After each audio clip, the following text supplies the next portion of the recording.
Hey, I'm Peter and I'm here with Terence. Hey Peter, how's it going? It's Good, not good. Friday though. It isn't Friday. We're not doing Marvel Champions, although we kind of are. We're here with Mary. What's up, Mary? Oh, not much. Looking forward to talking about the con and all things Marvel Absolute. champions. Yes, yes. And Dan, who is KennedyHawk. Hey, Dan, how are you? Really good. Great to be here. So excited. Yeah, so today we are on, this is both on the streaming channel and on the podcast. We are going to talk about the Con of Heroes. So if you are not a fan of Marvel Champions, stay tuned. You will be by the end of this discussion. And if you are a fan of Marvel Champions, you've come to the right place. Thanks for coming. All right, so let's get started. Let's start with Dan, because I don't think our audience knows you very well. And then we'll go to Mary. And then, well, you know what? The podcast audience might not know Terence either. So we'll kind of go through everybody. So Dan, tell us a little bit about yourself. Yeah, so I'm Dan. My internet alter ego is KennedyHawk, and I'm on the Marvel Champions monthly fan podcast. But I was one of the organizers along with Terence for Con of Heroes, which was a 3-day Marvel Champions convention that we're about a week out from now. So it was a super exciting time. Cool. And all right, well, we'll get into the questions in a minute, but that's a good background. So tell me a little bit about Marvel Champion Monthly, though. What's Yeah, so I've played just about every FFG LCG ever, from Netrunner to Warhammer Invasion, all the old ones as well.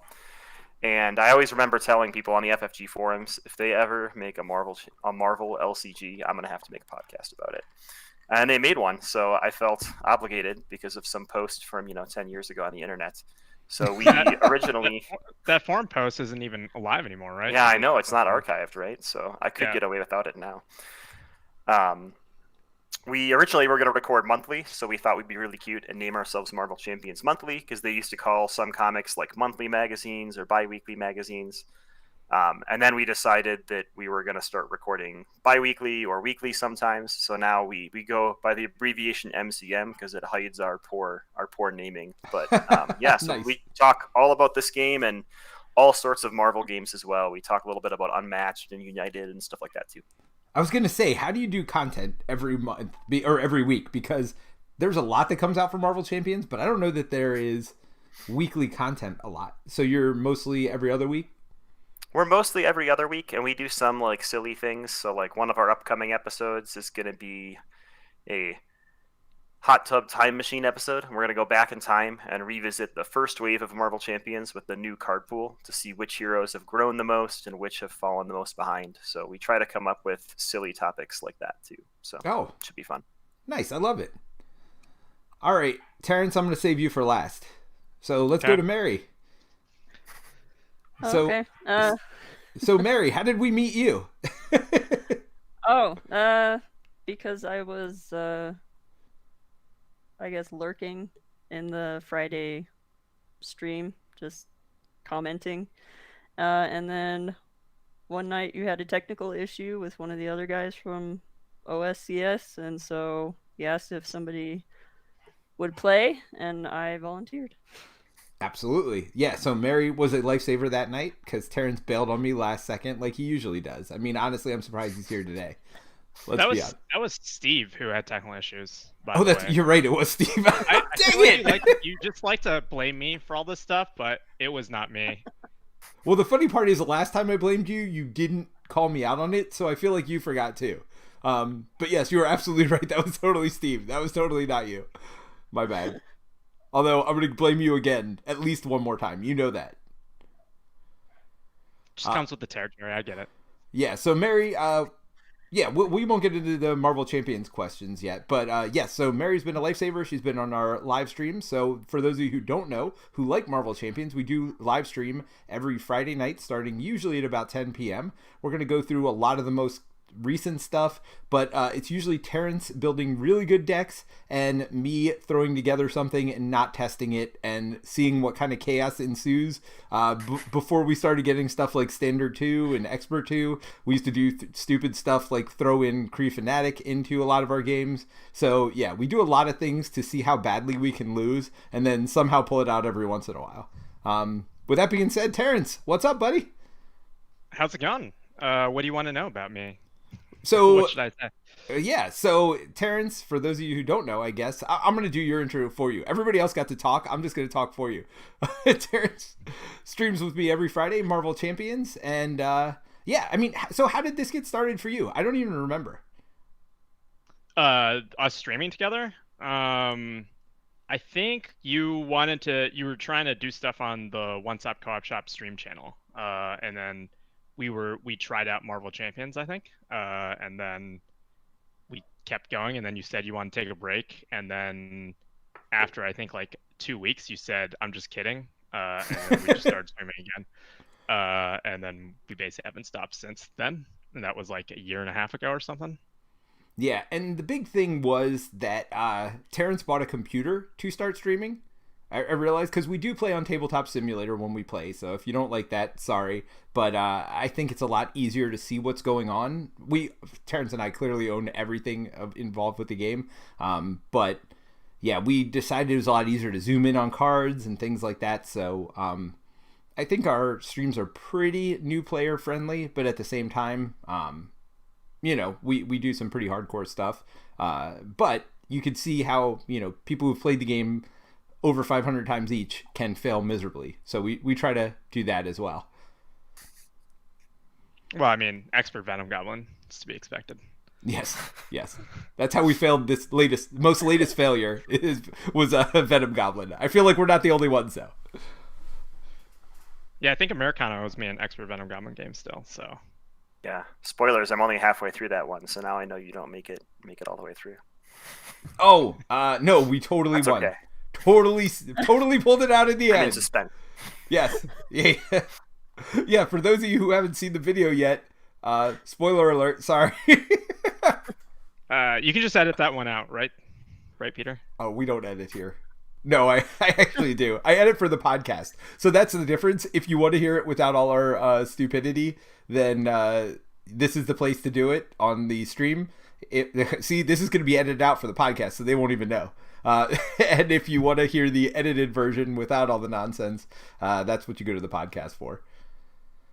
All right, so let's keep it going around the loop here. If you don't know who I am, then come on, seriously, get out of here. All right, so Dan, let's go back to you. Why Marvel Champions? I think you got into it a little bit. I guess you're a super Marvel fanboy. Is that how this all started?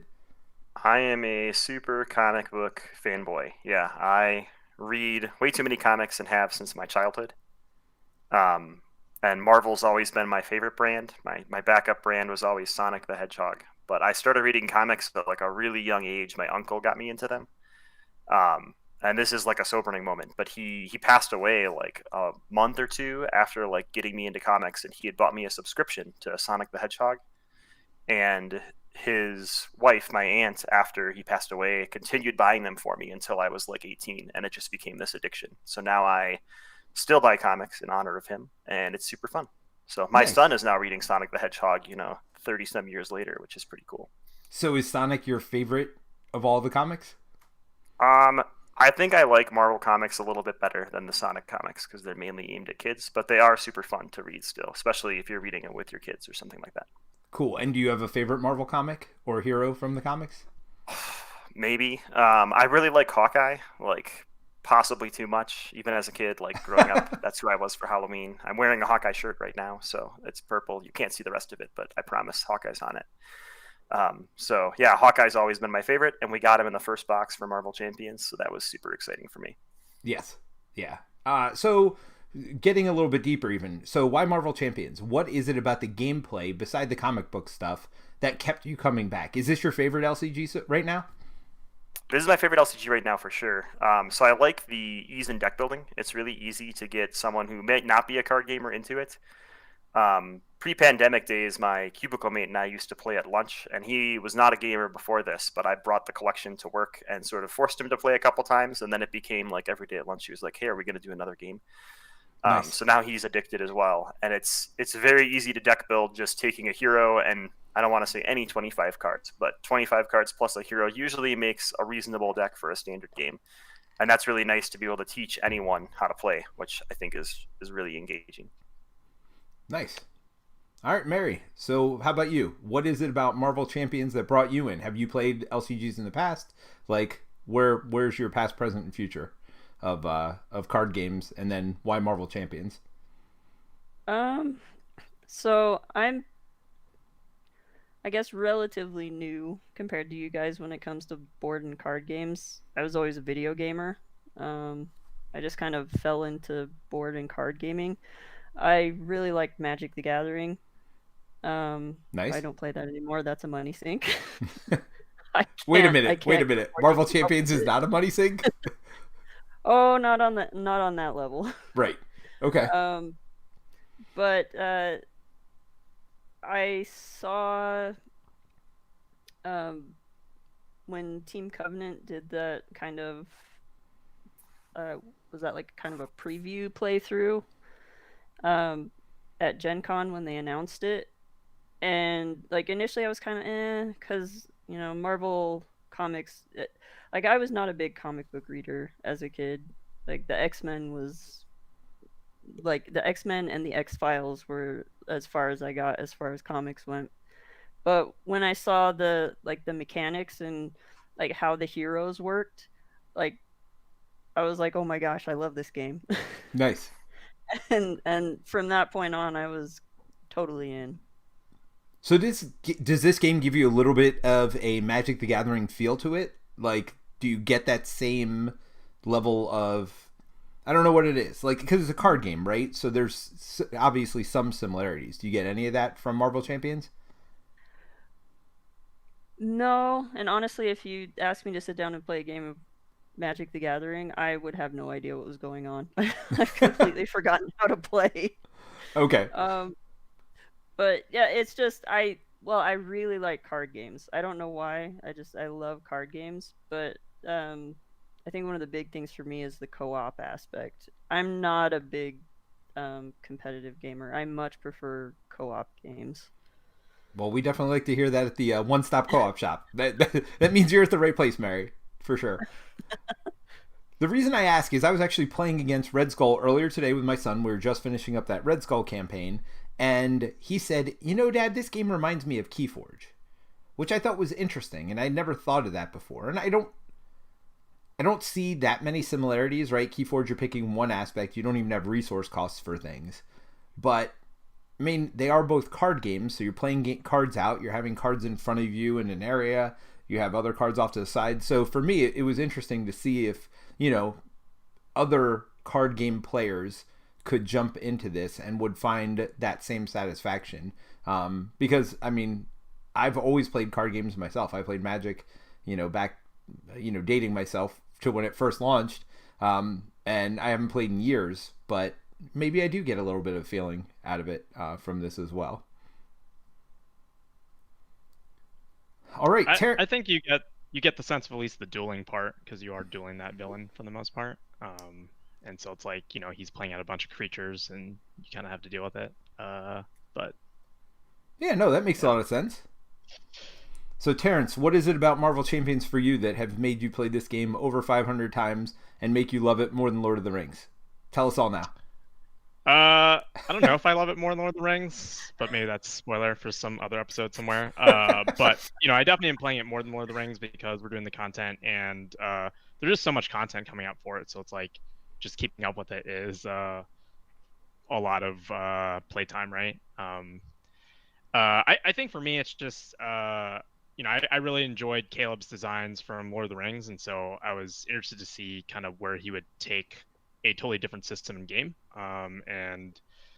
Like I think one of the worries is that it would just be a reskin of another system, and though there's a lot of similarities between all, I think, the co-op LCGs, they're all very different games, and I think you can easily justify owning all three on your shelf if you enjoy playing them. For me, I think the hand management puzzle really makes the game like it's pretty rare, I think, in Lord of the Rings and Arkham that everyone kind of decks themselves multiple times through the game, and so it's just a very different kind of feel and play style. Like it feels faster. except maybe if you're playing Hulk, you can normally play any card in your hand that you draw, and like you just have all these options, and I think that's a lot of fun. And so uh, it makes like every turn super puzzly. Whereas I feel like in a standard like card game where you're top decking, oftentimes that one net new piece of information might not change your turn drastically the next turn, and you are relying more on like the other stuff. Whereas like there's something super fun about drawing a whole new hand of cards every turn in Marvel that I think is really addicting. It's just like you don't really know what to expect unless you're playing like Global Logistics or something where you can like look at the top cards of your deck, but like you're generally just you have to like really there is this kind of tactical element that I think is really unique to this game. Yeah, no, I agree with all that. And so for me, there's several things. Number one is it came around right around the time of the pandemic. I don't know if the pandemic hadn't hit, if I would have played it as much. Certainly, if we wouldn't have started streaming, I certainly wouldn't have played it as much. But it's one of the first games that I really found joy in soloing. I was not much of a solo player before Marvel Champions, but soloing this game is great. It's really fun and challenging, but yet very rewarding at the same time.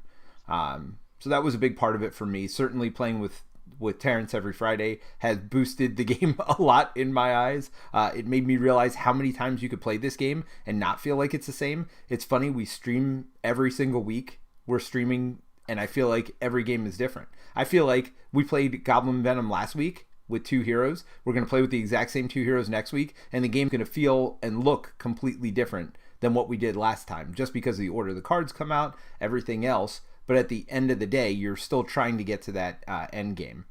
One thing I've found from watching other content creators who are creating stuff from Marvel Champions, I don't watch a ton of it, but what I have watched, I found that everybody plays this game differently. And that was getting to our next question. One of the cool things about the con as well is like seeing just how different people think about this game and the different cool stuff you can do, like Brant doing his speed runs and Steve trying to do some of the craziest stuff ever you've seen anybody do with the deck, like shoot 9 arrows with Hawkeye in 1 turn, right? Like just everybody can play this game differently. Some people prefer standard. People like Terence and I are idiots and we just do expert and try to get ourselves killed every week.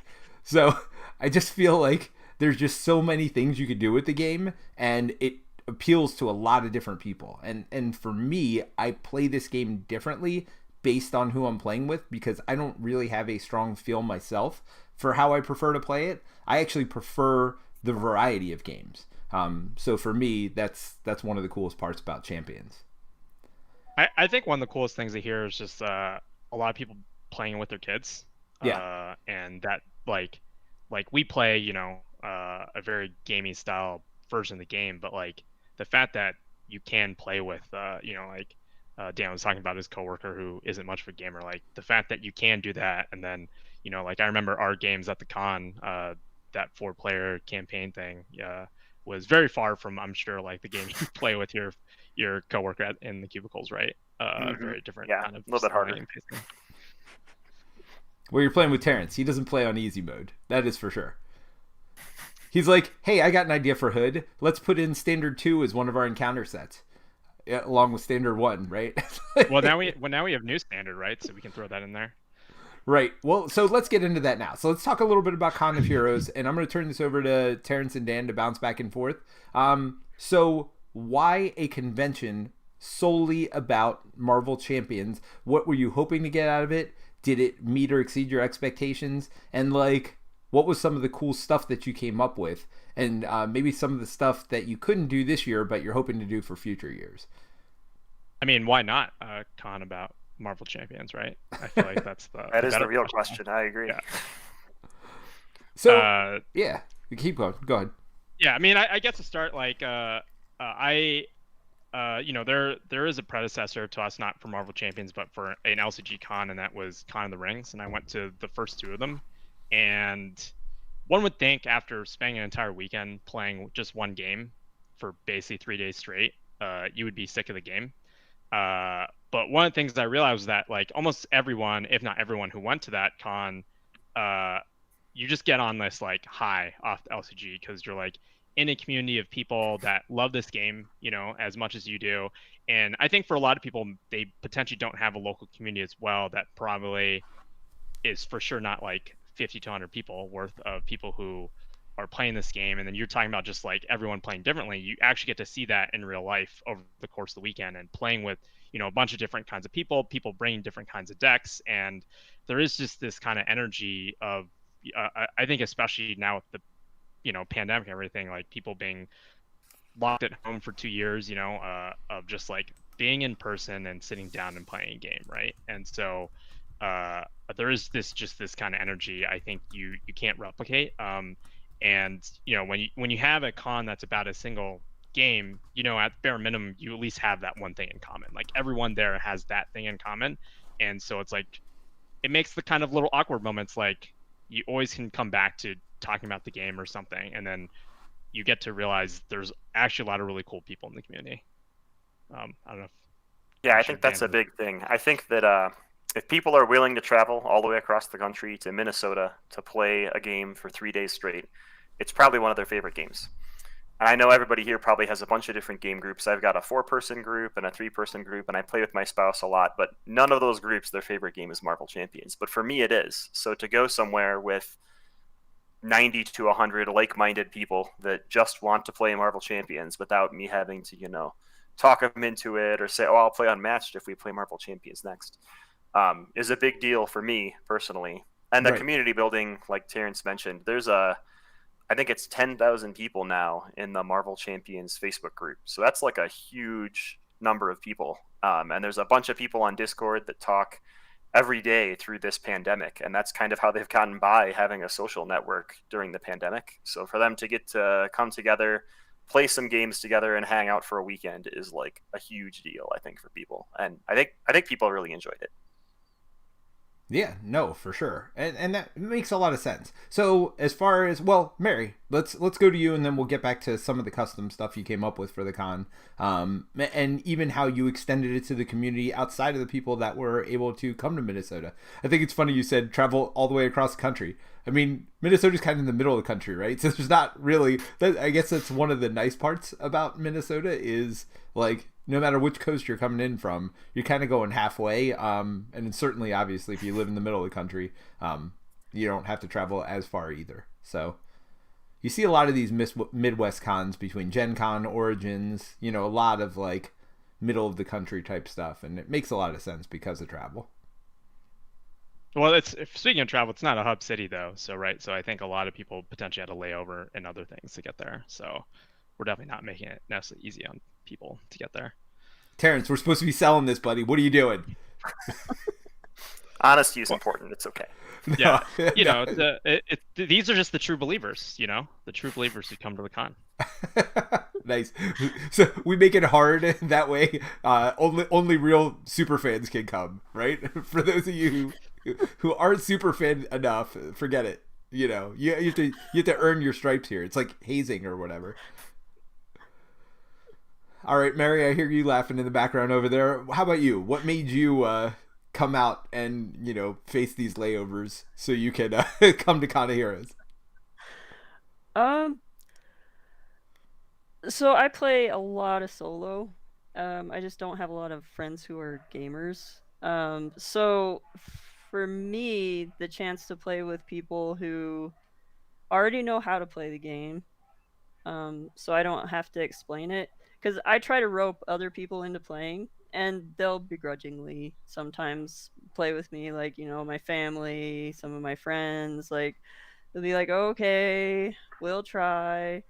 But, like, I'm spending all of the time trying to explain to them how to play the game, and they're showing me their cards, and what should I do? I mean, I'll help you if you want, but really, you should be making the decisions. So it was nice knowing that I was going to be in a place with people who already knew how to play the game and like knew at a high level how to play the game. Well, slow down, because I don't know the game at a high level. I think we all saw that. Anybody who played a game with me saw that I don't know how to play it at a high level. I just count on Terence to like, oh yeah, make sure you move those counters there. Anybody who watches our stream every week knows I miss at least 5 triggers. on every single game. That's why we have to stream it. That way, I get called out. Well, step one for playing in person, Peter, is to sleeve your cards. So let's get into this now, shall we? So, how many people came, Dan, to the con? I think we had around 67? 100 at the max, and it was 90-something in tickets sold, and then there were some volunteers and guests and stuff like that. Okay, so how many people had unsleeved decks there? One. That one was me, by the way. That's not true. I played with one other table of unsleeved cards, so the whole table mine were did sleeved. unsleeved? Don't get me wrong, but yeah, it was two folks from the same area, so they had like a shared collection. Gotcha. All right. I almost bought them sleeves. For me, I used to be a sleever. So this is a long time coming. And when I stopped sleeving is when I started designing my own games, and maybe even Pandemic Legacy. That might have been like the next step after. Because I was like, well, I can always just buy new cards, right? Like if my cards get dinged or damaged or whatever else. Or here's my other thought: if they get dinged or messed up a little bit and they're still playable, I just put them in a sleeve at that point, and then I didn't have to buy sleeves right from the beginning. So I don't know. Like for me, not a necessary thing. And by the way, I was also drinking the entire time, so I just live on the edge. I mean, I feel like I've been in the FFG LCG game long enough to know you cannot just replace your cards. Like that is a thing. Like it is. I feel like everyone who's done this knows this, right? Like they something have will the sell best. out, right? Yeah, something will sell out and it won't be in print for years, right? Yeah, maybe, but well, so I have one of my decks sleeved, and that one deck is Thor, because either I lost one of the cards. I don't know how you lose a card, because trust me, I looked through all my collection several times for this one card. But yeah, so I had to photocopy, because it was like a Thunderstrike or something like that. So I had to photocopy my other Thunderstrike and put them all in sleeves, so I couldn't, so I could actually play with a full Thor deck. Because, it's way too hard to buy a completely new one. So we do have some people in the chat. So we got Steve from Beat the Game. Steve, great seeing you, and it was great seeing you at the con as well. We also have Crust is King here, who says, let's keep this Marvel Champion high going. And that is a thing. So Mary, let's keep it rolling with you for one more second. Did you have a high when you came back? Did you want to play more Marvel Champions? Or were you burnt out by the end of the con and you were like, I could take a few days off? Oh no, I was totally ready to play more. I got home and apparently I was so excited about it I didn't realize that I was talking about it as much as I was at work, because everybody was asking, so when are you going to the con? I'm like, and I get back and my friends are like, so are you burned out? I'm like, no, I actually really want to play. And they started laughing. They thought it was hilarious. Yeah. Like I was still trying to get people to play during lunchtime at work, so nice. And Terence, I know it was the same for you, because you said that to me. You're like, oh man, I'm on such a high right now. Yeah, I mean, I was surprised, or not surprised, but I think you were talking to me about wanting to play stuff when you got back, but you only got like half the con experience because you came in late, right? But like, I remember talking to Colin being like, I think Peter's gotten the con high from playing the LCG over the weekend. I did. And, here's the other part of that, and actually just going to throw this in here. So this is going to be our Wednesday podcast this week. We're also going to have a Sunday podcast where we get together, hopefully with Colin and Barrett. I haven't heard back from Colin yet, but Barrett for sure. And we're going to talk about the other stuff we did. So we played other games that weren't just Marvel Champions. So that'll be on our Sunday podcast. This will be our Wednesday one. I think we're going to record that podcast Tuesday, if I'm not mistaken, live on the stream channel. So if I haven't set enough days for you guys yet, just really subscribe. That's the best way you can see when all our stuff comes out. That way you don't have to try to figure it out. So Dan, yeah, I will say I was sad to have to play other games on Monday with Colin and Barrett and not play Marvel Champions, because all I want to do was play Marvel Champions. All right, that's extreme, Terrence. Get out of here, man. All right, Dan, how about you? Were you on a high? Now, you obviously, as one of the main organizers, probably didn't get to play as many games as you were hoping to, I assume.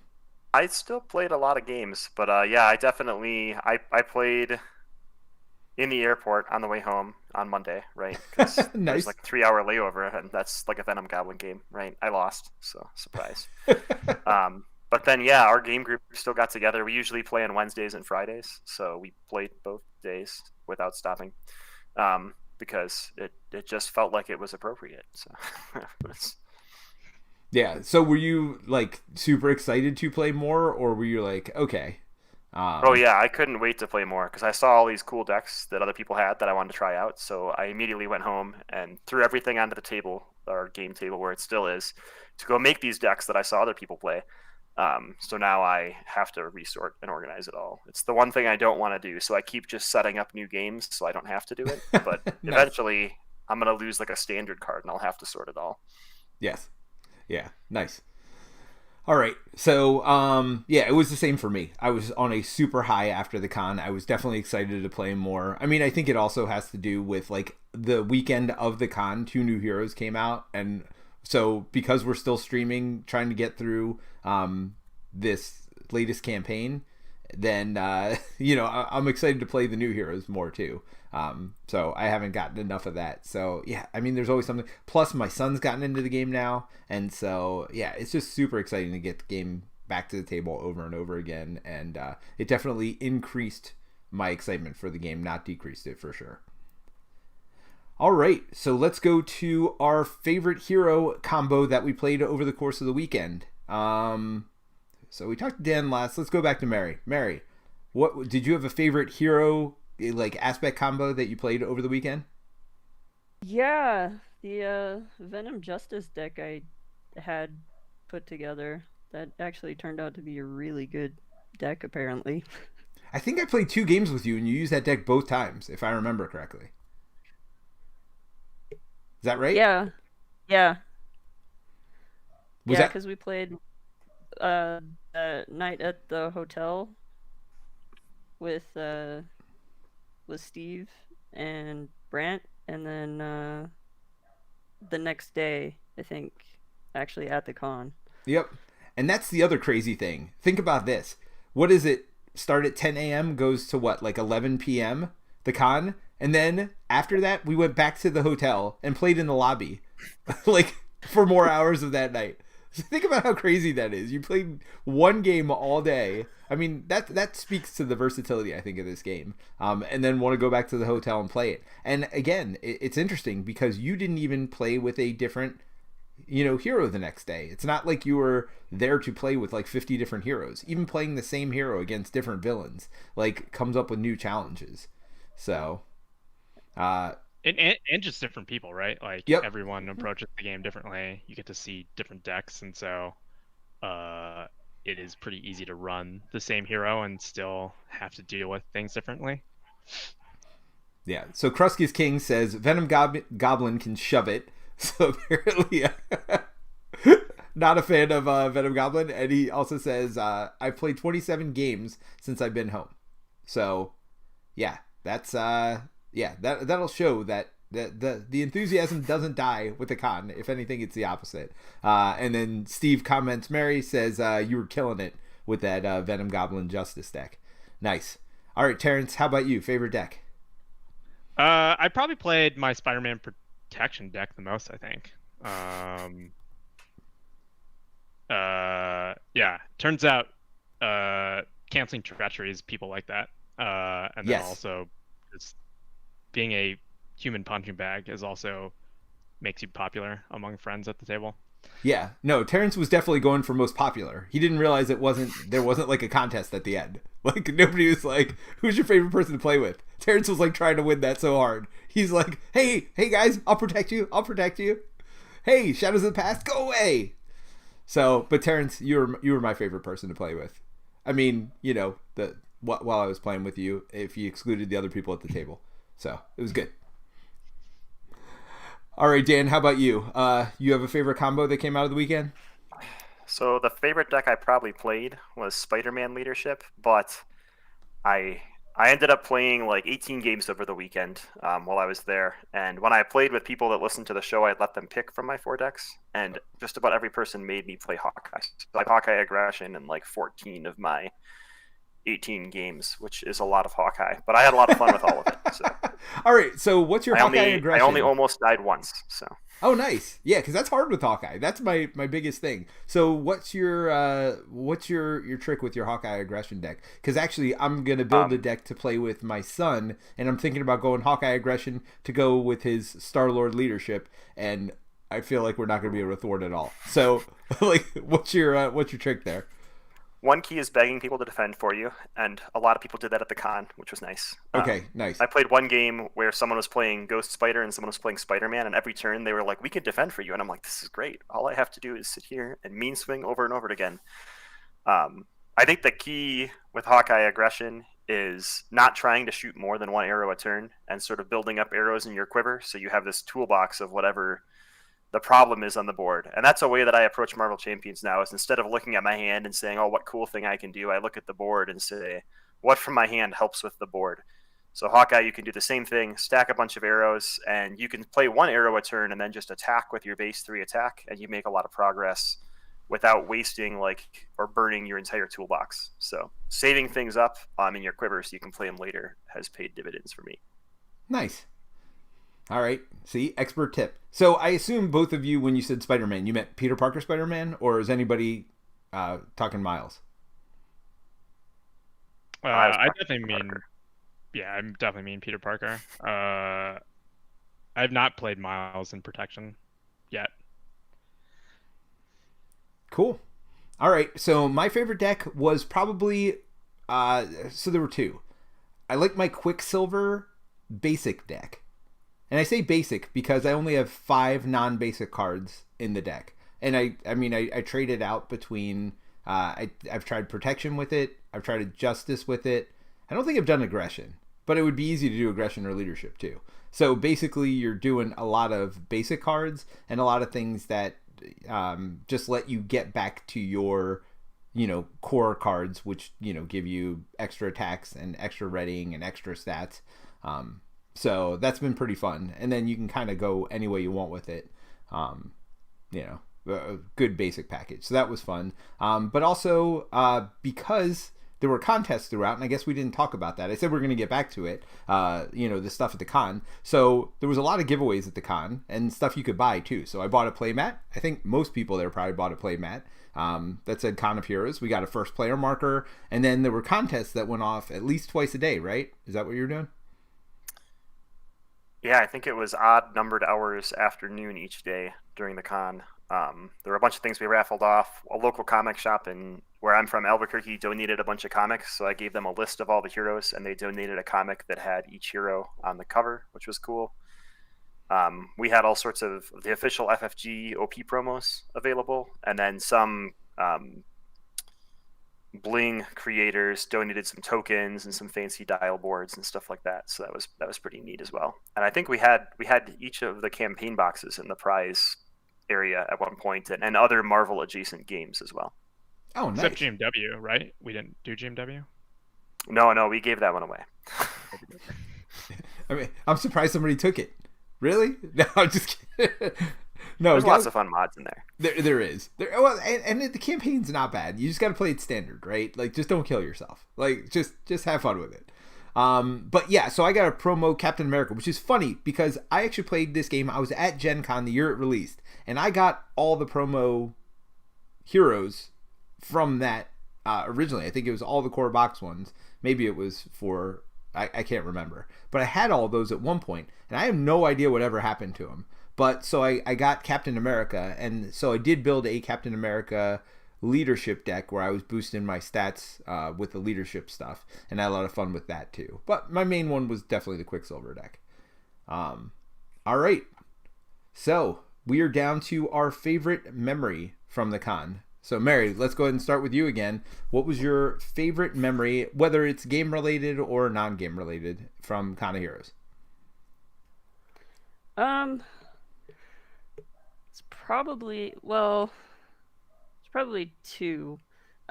First, getting to actually meet you guys in person Like that was really fun. See, this is why I brought and Mary on. Just to gas us up. Yeah. Oh, absolutely. Oh, yeah. Sorry. Real quick. Crusta's King reminds us that we also got a Black Panther alt art card, and it wasn't alt art; it was actually pictures right from the movies. So that was kind of cool to get that as well.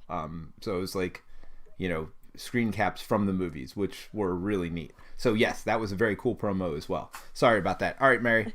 So meeting us, keep talking us up. Yep. I like that. And then also actually getting to meet Caleb. I'm sure he did not appreciate all like the fangirling, but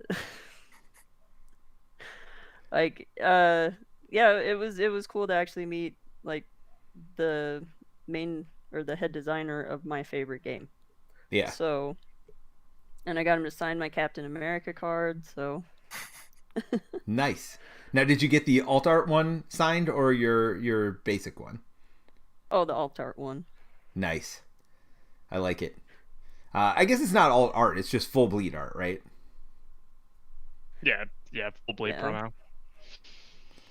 Yeah. All right. So, I'm glad you mentioned us first, and Caleb was a brief second or a distant second. I'm gonna go with that. All right, Terence. How about you? You have a favorite memory from the con? Probably one of my favorite memories was the night before the con when we played Rhino on Heroic 1. Because one of the other organizers, Americano, I think he likes to play standard, right? And we made him play Heroic with us. And that was just like the right way, I think, to like start off the con of getting not enough sleep before the con started and playing game Marvel Champions. Did you get your butts beat? No, we actually won, and that was we won. It was a pretty close game, I think. And yeah, it was just a nice way, I think, for like us as the organizers to, bond and actually like play a game of Marvel Champions before all the madness started. I'd like to point out Mary's favorite memory is meeting us. Terrence's favorite memory was before anybody else showed up.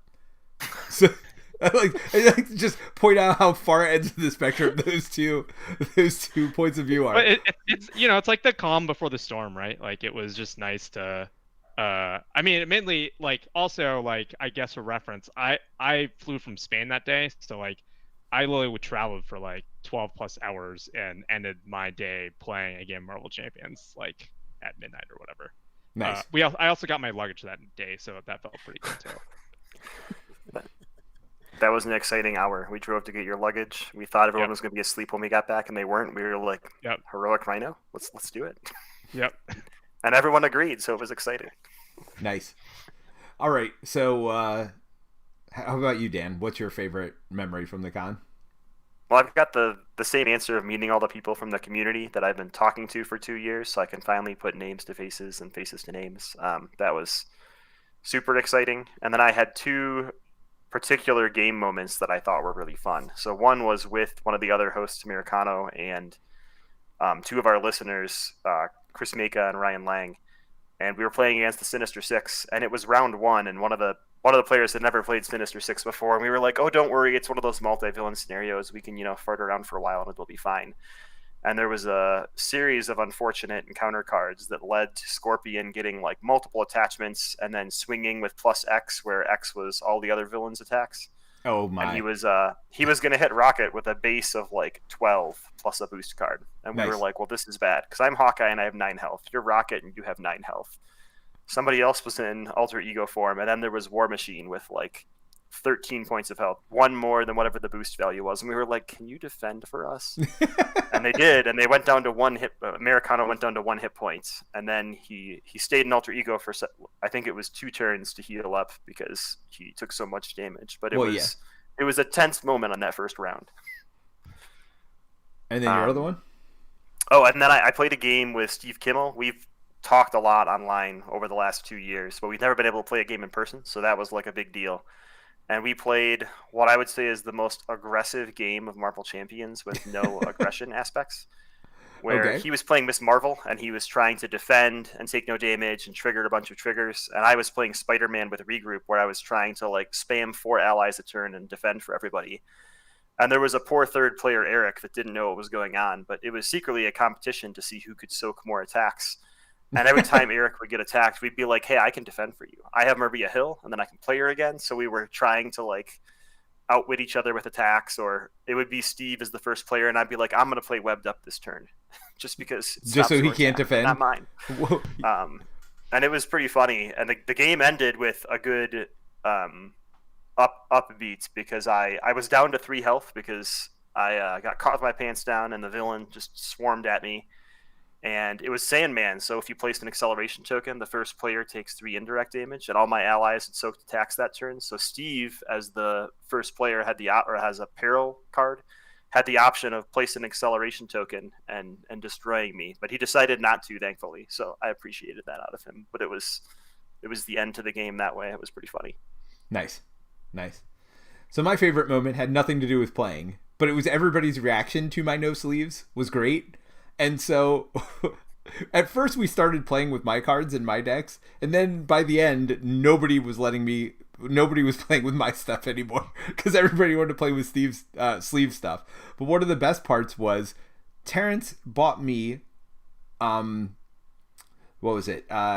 Nova and who's the other one? Ironheart.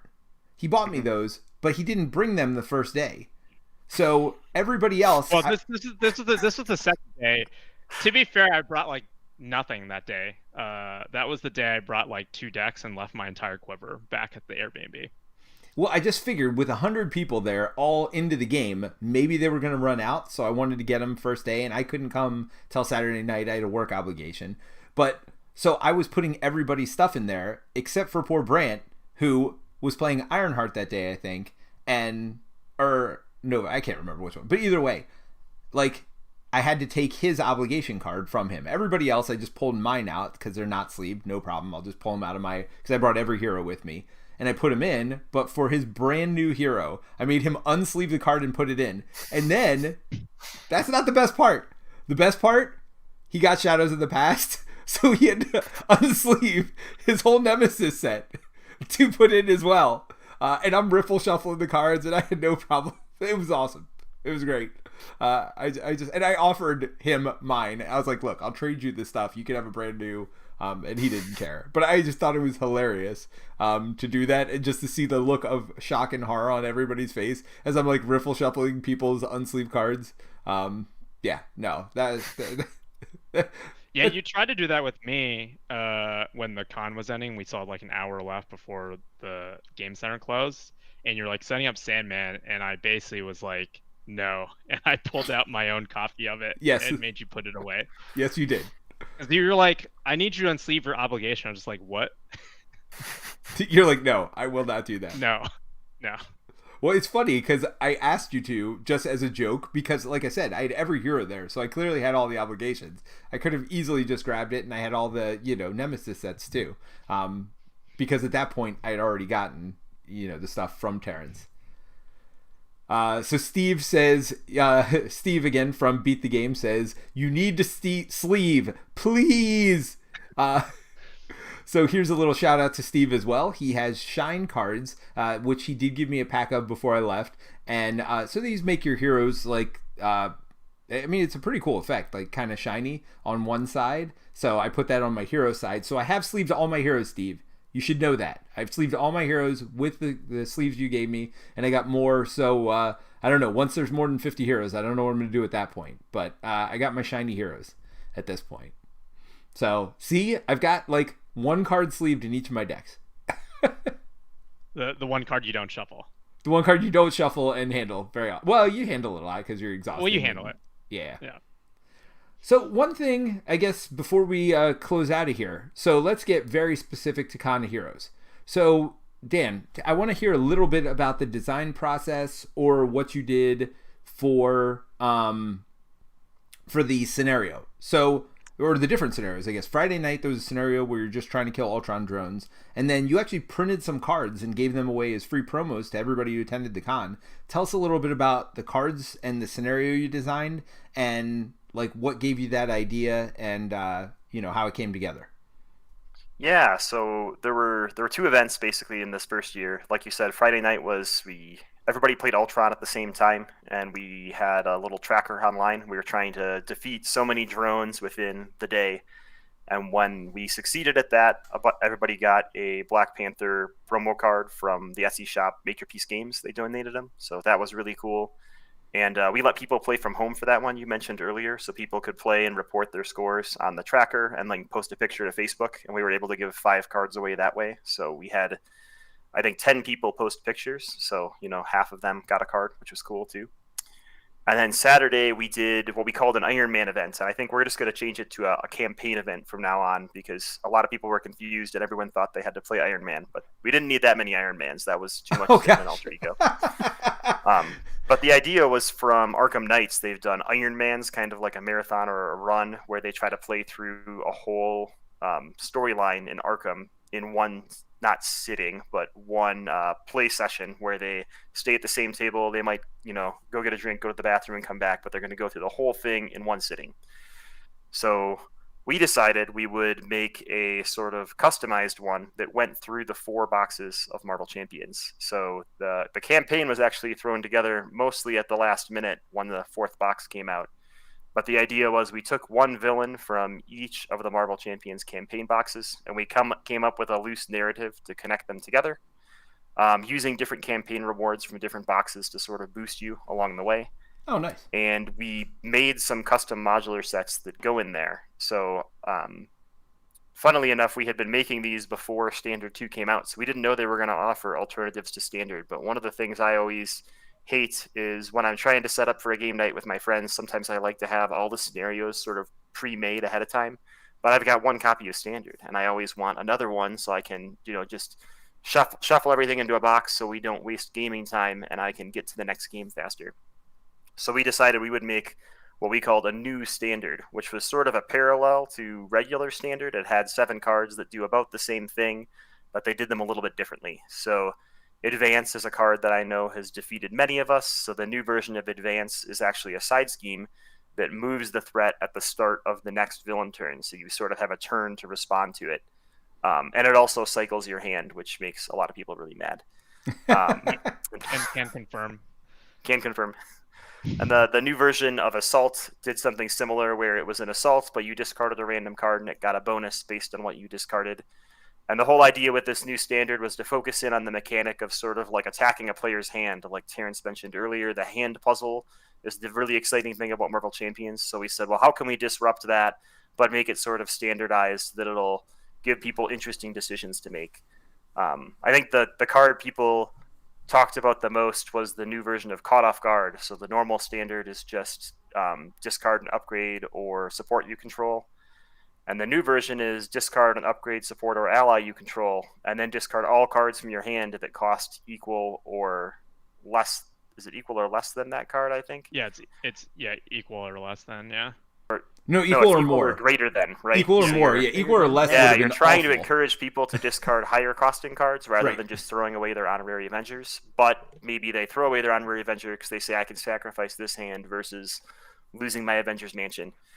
So that was the Standard set, and that got mixed into this campaign. And then there was another set that was a Skrull infiltration set. So in Marvel Comics, the Skrulls were shapeshifters, and there's all sorts of storylines with them. But one of their biggest storylines in recent years was called Secret Invasion, and they sort of infiltrated all of the different superhero teams. There was actually an initiative in Marvel Comics at the time where each state in the U.S. had their own superhero team, and they placed a Skrull onto each of those teams. And all at once, they revealed themselves to try to thwart the heroes. So we made a modular set that was all about that. It was sort of about ally hate, and maybe you have these allies on the board, but they're not all whom they seem like they are. Oh, wow. And that was integrated into the campaign as well. So you would lose all your allies, and they would turn into Skrulls, and then you'd have to rescue them and bring them back into your deck by defeating minions that were Skrull minions.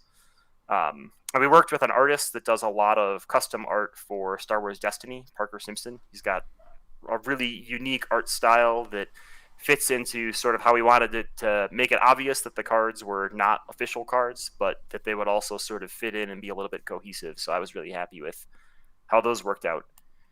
and we had 26 groups played a campaign, and 11 of them played all the way through all 4 scenarios, which ended with Venom Goblin, and the rest of them all finished with Thanos and decided, we've been playing with the same group for 9 hours. We want to go try someone else for a little while. Yeah, so are you which gonna, is totally fair. Yeah, are you going to consider that for next year? Like, because I think the whole point of the con was to get to play with as many different people as possible. Certainly, playing with the same group is great, but people may want to switch tables. So, did you think about next year maybe making it not necessarily a campaign, something where you have like 4 different scenarios still, but like 4 different scenarios that maybe even encourage you to play with a different group from game to game?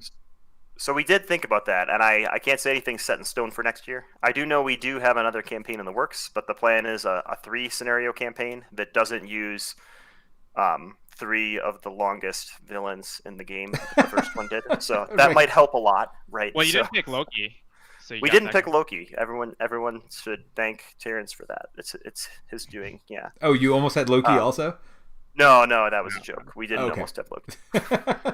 But the new one uses some of the shorter villains, and I mean it's going to be to determined because we need to see what comes in the next box to figure out how it's going to conclude. But there will be another custom standard set and another custom additional mod that will mix into that campaign. And I think I can reveal, so this year's mods were all about hand hate and they were all about ally hate.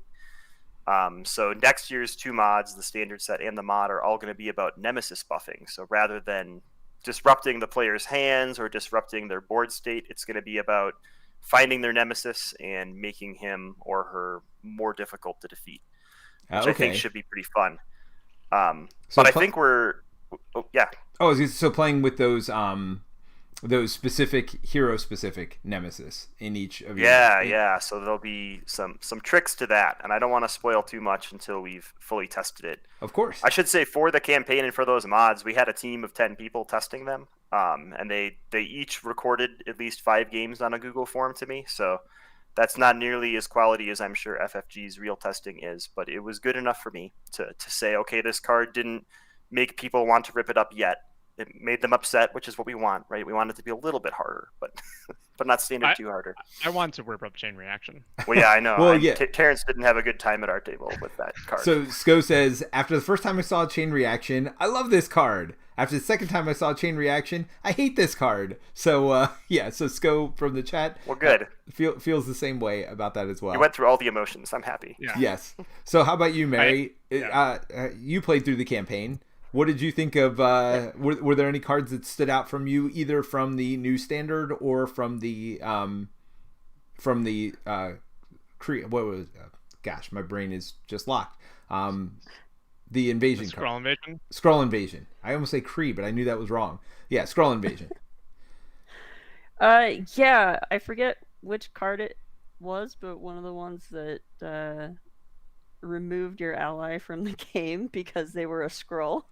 That totally ruined my my War Machine leadership deck because Maria Hill got plucked out of the game twice because of that card, and my entire deck was basically built around recurring Maria Hill, so everybody could keep drawing cards. Oh, so Maria Hill turned out to be a Skrull. It was just a bad day. I mean, she just was, right? You can't deny that. If she's a Skrull, she's a Skrull. Like, you can't make her not a Skrull. Oh, that's awesome. I like the new Shadows of the Past. I do like not getting, like, just brutally punished for Shadows of the Past. So the new one just just shuffled everything into the deck, right? It did not put your hero or your nemesis and the side scheme in. You just shuffled it all in. Is that right? Yeah, it shuffles it in searches, so you might draw 1. And if you can't shuffle anything in, it searches and you discard a card. So it goes back into the discard thing, but it makes it so, poor Hulk isn't getting dumped a side scheme and minion on him when he can't handle it. Right. You also get attacked by the villain, if I recall, right? Do you? All that happens? That's a different one. Oh, that's a different one.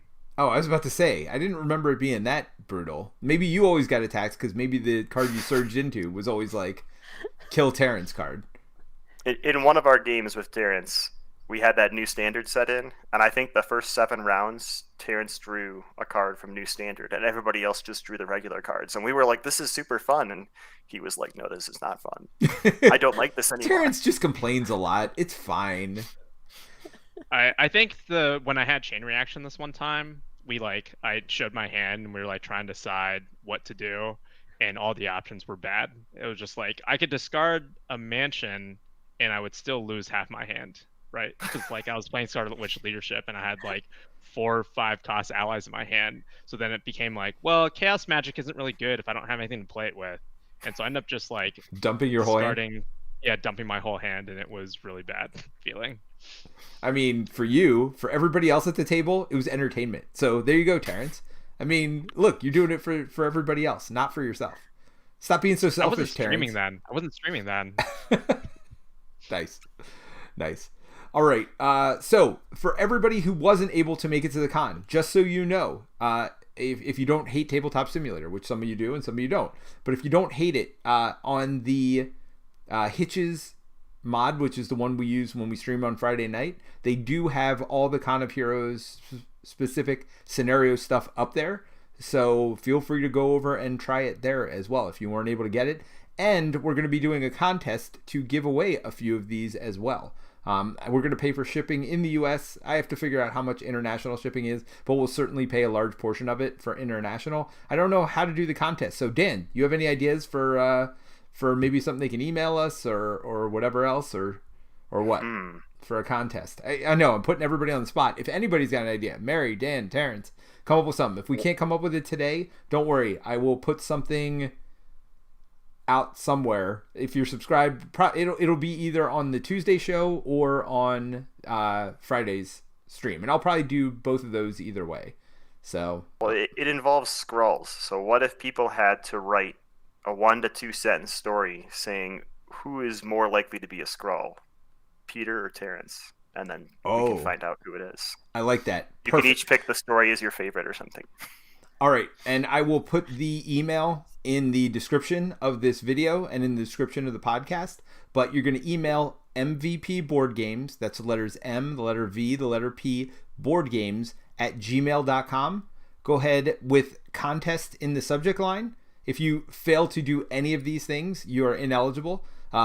So because I don't want to look through 57 different titles to find the right one. So again, that's MVP Board Games @gmail.com. Put contest in the subject line, and then just who's the Skrull? Is it Terrence? Is it Peter? Or is it both of us? And we're just scrolling on each other.